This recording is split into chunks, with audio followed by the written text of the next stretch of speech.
The trailer to the Odyssey was leaked online after it had been screened before the Jurassic World Rebirth just this past weekend. However, the trailer, which was leaked on the social media platform X, has been taken down. Also, California has doubled down its determination to retain productions in the state by increasing the tax incentives from $330 million to $750 million.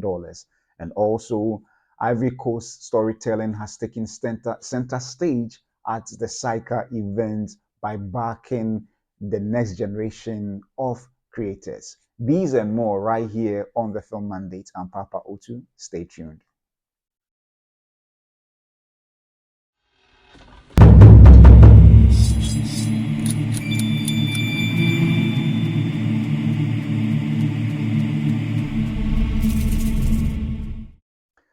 Welcome back to the Film Mandate, where I bring to you movie news, reviews, and reactions both from the African front and the international scene. My name is Papa Otu, and thank you for joining me for this episode of the Film Mandate. So we'll be delving right into the very first story of the Film Mandate, and the most anticipated movie of 2026 already has released the trailer of the movie, a teaser trailer of the movie, or screened a teaser trailer of the movie on the giant silver screen right before the screening of the Jurassic World Rebirth. And it was leaked online moments after that was done as a result of having access to mobile phones and a whole lot. So I'd like us to read an article and published in the People magazine, detailing detailing about the teaser and what might have transpired and everything that you need to know about the Odyssey. So the Odyssey movie is directed by Christopher Nolan, and it has to do with the Greek mythology about the the person Homer, which is being played by Matt Damon. So let's take a brief look at this article. So everything to know about Christopher Nolan's The Odyssey movie, including the first teaser trailer. So the first teaser for The Odyssey appeared on social media in July after it was released exclusively in theaters. So this is written by Jordana Cometa and Pomarico and Nicole Pomarico. So I read briefly. Let me just, yeah. So, mm, okay. So I read briefly. So the first look at the Odyssey has finally arrived. After the first teaser trailer for the upcoming Christopher Nolan film debuted exclusively in theaters in July, it began circulating online per Variety. The 70-second teaser shows Matt Damon and Tom Holland in character as Odysseus and Telemachus. Pardon me. So rather the titular character, sorry, the character being played by Matt Damon is Odysseus, not Homer. Pardon me. And Telemachus, respectively, along with shots of the Trojan horse. On July 2nd, the film's X account released the official poster for the film, which showed a Greek statue surrounded by ash. Defy the gods, the poster reads. The movie was first confirmed back in December 2024 when Universal Pictures announced on X that Christopher Nolan's next film, The Odyssey, is a mythic action epic shot across the world using brand new IMAX film technology. Nolan's adaptation will feature a starry cast as they take on the Greek epic, including Damon, Holland, Anne Hathaway, Zendaya, Robert Pattinson, Lupita Nyong'o, and Charlize Theron. The Odyssey has previously been adapted for the screen several times. Several times. Earlier versions include the 1997 miniseries The Odyssey, starring Amand Asante and Greta Scacchi, as well as the 1954 Italian film Ulysses, which starred Kirk Douglas, Silvana Mangano, and Anthony Quinn. More recently, Ray Fiennes and Juliette Binoche told the tale in 2024's The Return. From the cast to the release date, here's everything to know about Christopher Nolan's next project, The Odyssey. So yeah, so that's the poster which was released online on the official platform social media account of the movie itself, The Odyssey. The Odyssey. So yeah, so that is it. So Universal Pictures shared on X that Nolan's project will tell the story of Homer's ancient Greek poem, The Odyssey. A timeless tale unfolds across 24 non-linear books, chronicling the perilous 10-year journey of Odysseus, the king of Ithaca, as he returns home after the Trojan War. His wife Penelope and their son Telemachus struggle to maintain order back home, where a handful of suitors compete for Penelope's affection under the assumption that Odysseus is dead. Telemachus sets out on a secret journey to discover any news of his father.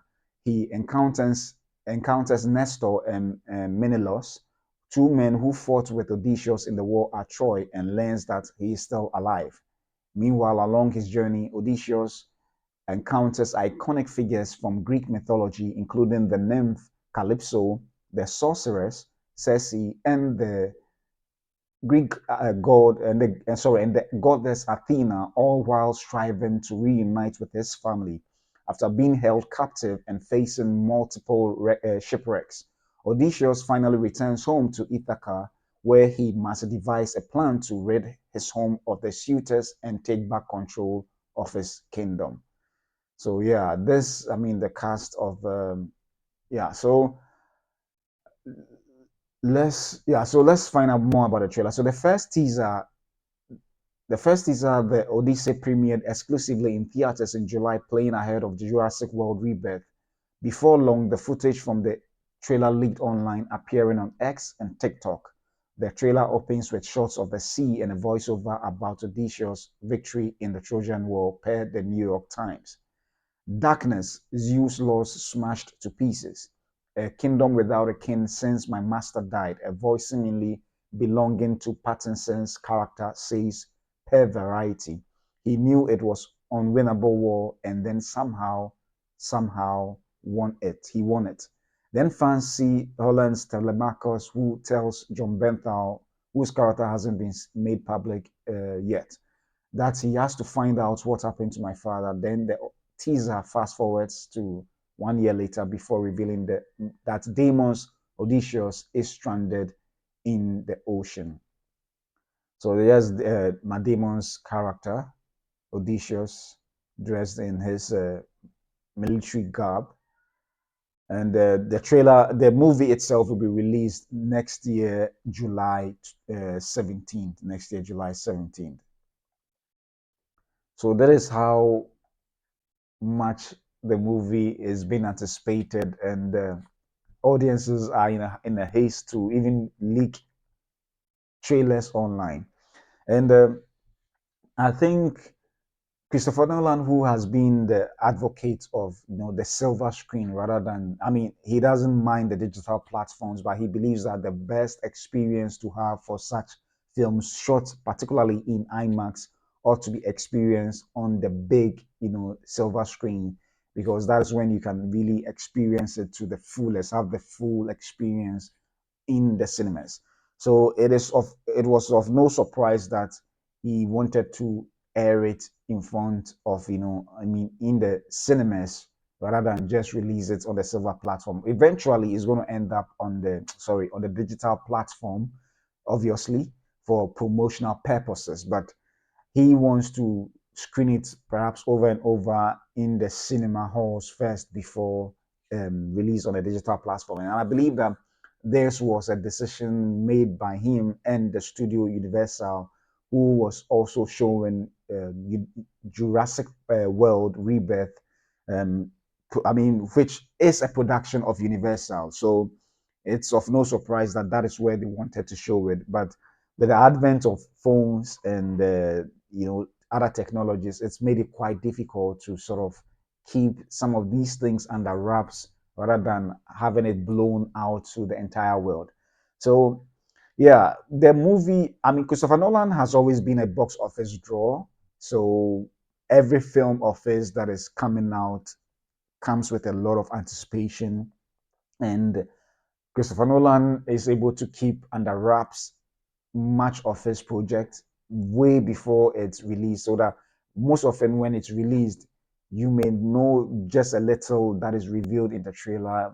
Sometimes so little that you cannot even tell the plot or what the story is really going to be about. But for the film, or for this particular film, the Odyssey, it's the source material is already known, and it has been remade a couple of times already. So for those who've read the Greek mythology written by Homer, and about Odysseus, and it definitely you would know a little bit about what this story is going to lean in, I mean, into, or I mean, and as we can see from the description in the, what's it called, in the article, we know quite a lot about the story itself already, not how he's going to tell it, which obviously I'm sure Christopher Nolan is going to deliver exceptionally well on how he's going to craft this entire thing.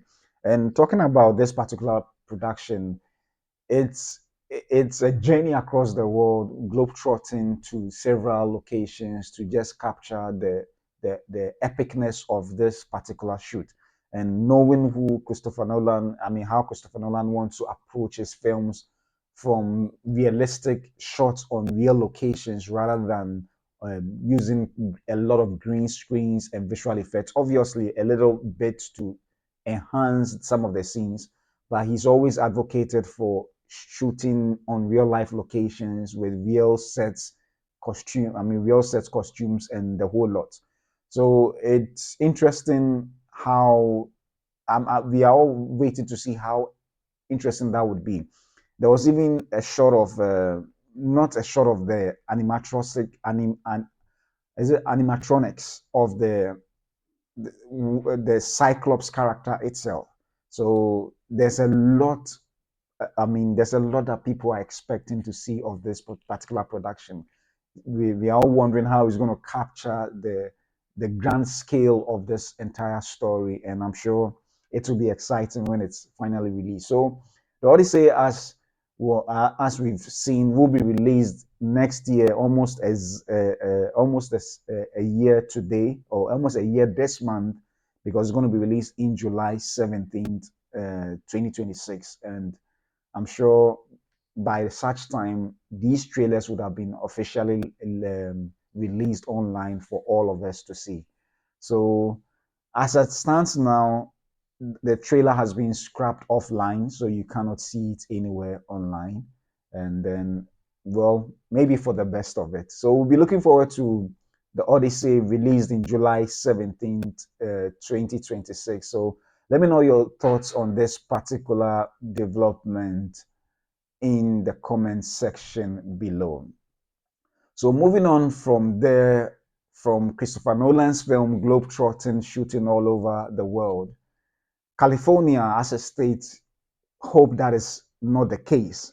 And by what I mean that is not the case, just with the coming in of President Donald Trump, they advocated for the retainment of productions to be shot in California and not I mean, not just California, but in America as a state as a whole. But California as a state is doubling down on making sure that a lot of these productions are shot internally in California. And for that reason, they've gone ahead to increase their tax incentives from the $300 million range to $750 million. So let's take a read at this article published on Spectrum News One, where it talks about the amounts they've increased the tax incentives to. And then your short is Senator Governor Newsom of the state of California at the event at a news conference. So it reads that California expands film and TV tax incentive to $750 million to keep production in state. Burbank, California. So this is written by Susan Carpenter and updated yesterday. So it reads that Burbank, California, as more film and television production takes place outside California, Governor Gavin Newsom signed legislation Wednesday to expand the tax credit for productions that shoot in the state. The governor signed a bill more than doubling the California Film and Television Tax Credit program to $750 million to prevent productions from leaving for other states and countries with lower labor costs and higher incentives. I think we put our feet up. We took things for granted, Newsom said at an event at the Ranch production studio in Burbank moments before he signed legislation expanding the credits from $330 million. Applications for the expanded incentive program will open Monday. Newsom said California, which gave birth to cinema in the 1870s, had ceded ground to other parts of the world that had noticed the state's success as the epicenter of the entertainment industry and decided to compete. Just one in five TV shows and movies is currently filmed in Los Angeles, a city that is home to Hollywood and was long the center of the industry. But rising costs, incentives that fail to keep up with other states and countries, and the 2023 writers and actors strikes have created a perfect storm for productions to flee. The latest report from the non-profit permitting group Film LA found that on-location filming in Los Angeles fell 22.4% in the first quarter of 2025 compared with the last quarter of 2024. Shooting was down in all categories, declining 30.5% for television, 28.9% for feature films, and 2.1% for commercials. Film LA noted that 17.5% of the decline in television drama productions in the first quarter was because of projects attached to the California Film and Television Tax Credits Program. The expanded, modernized California Film and Television Tax Credits Program is essential for one of California's signature industries and the working people who depend on a thriving film ecosystem for their livelihoods, a Film LA spokesperson told Spectrum News. As part of ongoing efforts to strengthen our film ecosystem, Film LA began advocating last year for a more effective tax credit program, providing advocacy partners with industry-leading data and analytics on the prolonged downturn of production activity. The decline in productions in the state has major economic consequences for California, which on its own is the fourth largest economy in the world. The California Production Coalition estimates the average location shoots at $670,000 and 1,500 jobs per day to the local economy. There are about 10,500 entertainment-related businesses in the state, according to a report from Beacon Economics. This city has been growing talent for decades and decades and decades. Noah Wiley, writer, producer, and lead actor of the Max streaming series The Pit, said at the event, "It shows up in quality, and that's why The Pit has been so successful." Wiley um, was on break from filming filming at Warner Bros. Studios down the street and was in costume as he spelled out the economic benefits of filming The Pit in LA. He said he said the show filmed for 135 days over 7 months, employing 350 people full time and an additional 200 background performers. The show spent $35 million in wages and $20 million to purchase materials, but The Pit is increasingly the exception. Some of the most popular TV shows and films in recent years have been shot in Georgia, North California, including the Netflix original series Stranger Things and many of the Marvel films. including the blockbusters Black Panther and Avengers and Sinners and Nickel Boys, are among recent movies predominantly filmed in Louisiana. In addition to the southern states, California is also struggling to prevent productions from leaving for Toronto and Vancouver in Canada, as well as London and Ireland, which have also seen increased production activity because of lower labor costs and strong tax incentives. This credit tax expansion is going to mean more jobs, more investment in our communities, and more stories being told right here where they belong in California. California Film Commission Executive Director Colleen Bell said, "The world is watching what we do, and with this landmark investment, we are sending a clear message. California is open for production, California is open for innovation, and California is open for business." So this is the article that spells out how much the state is doubling down in retaining productions in the state of California. And it's amazing, California as a state itself is a very powerful, economy. For it being the fourth largest in the world, it shows how much they are determined to retain these particular productions in the state, not US, in the state of California. That is how determined they are. Because because of how their system work in America, every state in itself is like a country on its own, and you need to build your economy so strong that it's able to, you are able to retain much of the profits and much of the jobs in the states for your own people. So it is of no surprise that Governor Newsom would want to do this for his state, just as I believe that other governors would do same for their states. And it is of no surprise that now more than ever in this particular decade, every country in the world is pushing to have films shot in their countries or wherever province or wherever they may be.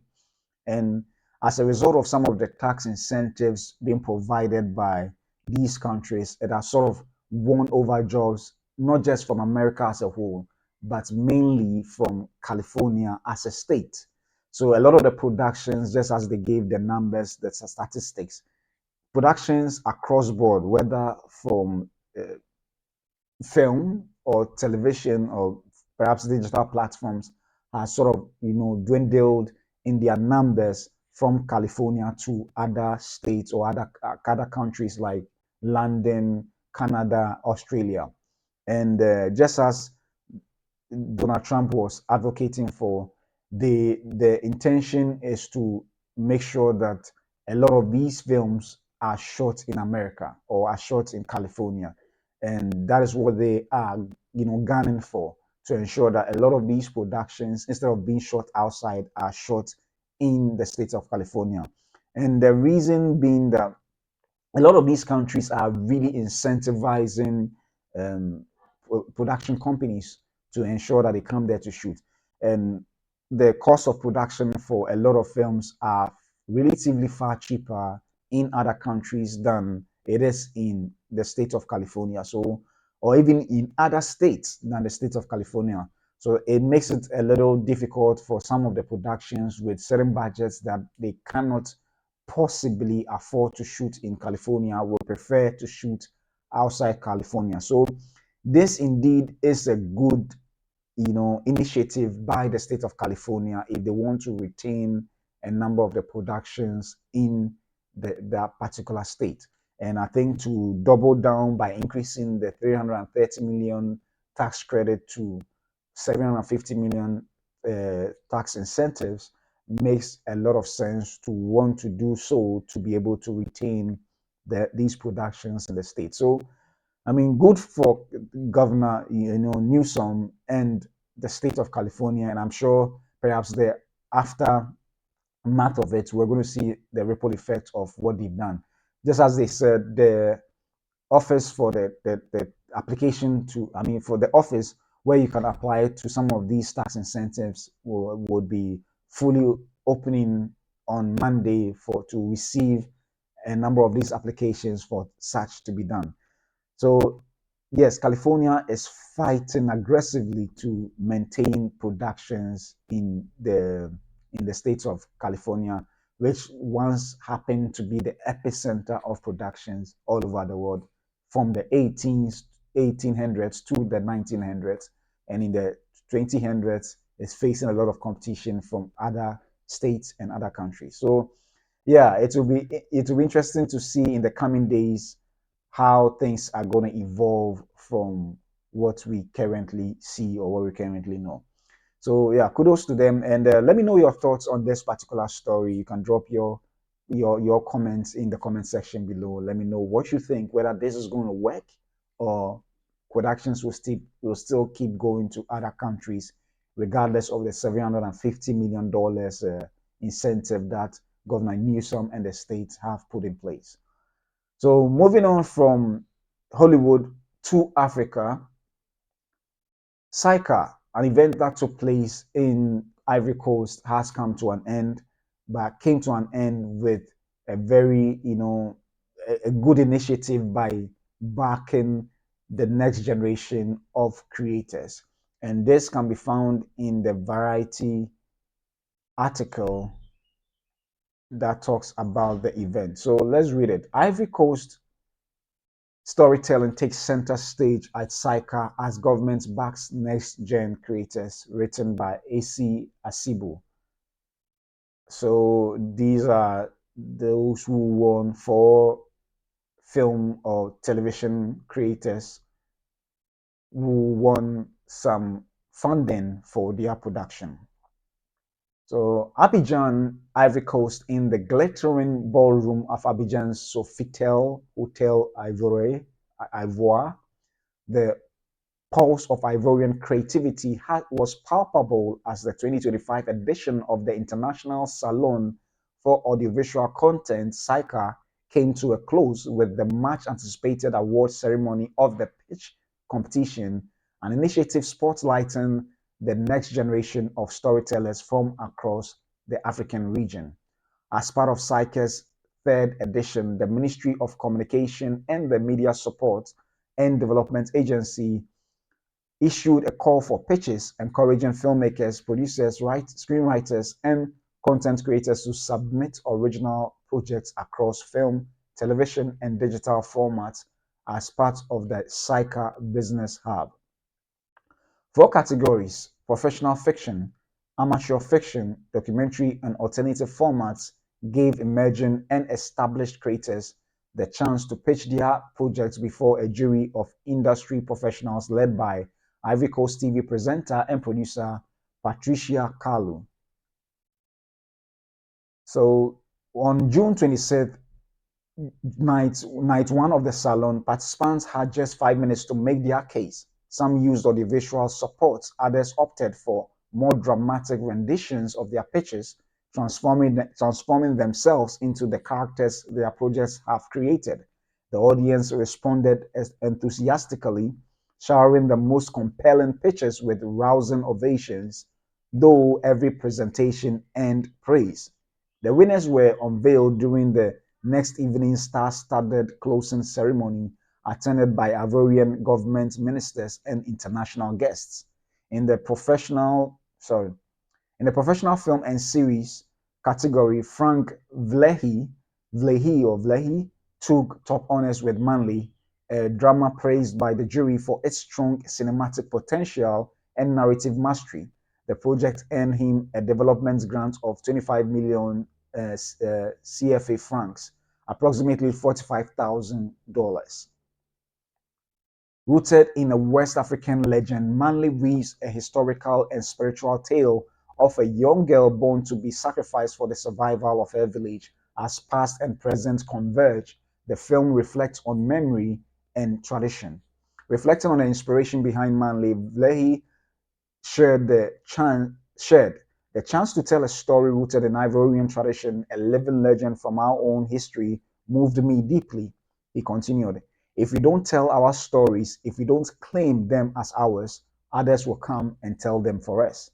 The amateur category went to Paulha Andrea, for her sharp, character-driven series Pere de Trois, a pair of three, securing 5 million CFA francs in funding, approximately $9,000. A relative newcomer to the scene, Andrea's win marked a breakout moment for the young producer. A tangled love triangle set against the backdrop of family power, social hypocrisy, and gender double standards. Per de Trois followed Arija as she navigates betrayal, passion, and personal freedom. The series is planned for a 52 episode arc, each one running 26 minutes. In the documentary category, Sise Babu was awarded for 2N Direct, everything live or everything live, a personal, a very personal examination of the rise and risk of live streaming in modern society. Babu shared with Variety that she tragically learned of her mother's passing through a WhatsApp status. Her work sheds light on the impact of constant digital exposure and earning her a development grant of 10 million CFA francs, approximately $18,000. Finally, in the alternative formats category, Yato Nejai was awarded for Okan Repos, a digital platform producing short videos that challenge stereotypes with humor and kindness. Just 3 months after its February 2025 launch, Okan Repos already amassed more than 12 million views across Facebook, TikTok, and Instagram, quickly building a following by giving a platform to voices often overlooked. The Ivorian government commitment to nurturing local creative talent to be able to tell authentic homegrown stories was clear throughout this edition of SICA. Through initiatives like SICA Business Hub Pitch Competition, the Ministries of Communication and Culture and other local actors offer crucial support to help creators turn ideas into fully realized projects, fostering both innovation and a thriving audiovisual industry. Yeah, so I'll just end it here. So it is indeed. So, I mean, first and foremost, congratulations to the winners of this particular competition. And I like the step the Ivory Coast as a nation is taking. And I like what one of the winners said, that if we don't tell our stories, others will come and tell it for us. So it is indeed a step in the right direction where incentives or funding are being given to people from that very country to tell their stories on, by making sure that they increase the production value to make the production of film or whatever, or the audiovisual piece very attractive to audiences the world over. And this is something that I hope a lot of African countries would embark on doing. If we, for a number of the, sorry, for a number of the producers in the country, very a scanty few, they may have the resources to shoot their productions. But there are times that individuals with very powerful ideas to that can be transformed into television, film, documentary, and digital platform series, they may not have the means and the logistics or the resources to shoot them. So initiatives like this indeed goes a long way to unearth talents that otherwise would be lost in the foray, never to be heard of, to have the opportunity to come up with, to realize their vision or their ideas. So I'm excited for programs like this, SICA. You also have other, I'm sure across Africa, there are other festivals or funding that that does same as what SICA has done. But I would encourage other African countries to take a leaf from this success that of a program that Ivory Coast have done, and also help to make this a possibility for the next generation of filmmakers to have their have that opportunity to shoot films. So this indeed is a good initiative by SICA, but I hope more African countries would ensure that that is done. The world has now become a very competitive arena when it comes to the audiovisual productions of films, and a lot more can be done by African countries for their own citizens. We cannot always wait and hope that funding will come from abroad to do productions that would tell our own stories. Otherwise, when that happens, you would not be surprised when stories are told to suit what perhaps those countries or those countries sponsoring these productions think is best for them, because then the content will be tailor-made for the audiences that would watch, to perhaps show up their funding.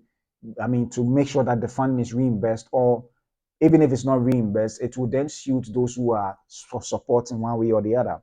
So if governments of the day will find the means to help support creators, the story will remain as authentic as possible. As authentic as possible. Recently, I did an article about a doctor, Dr. Fatimata, who hails from the northern parts of Ghana.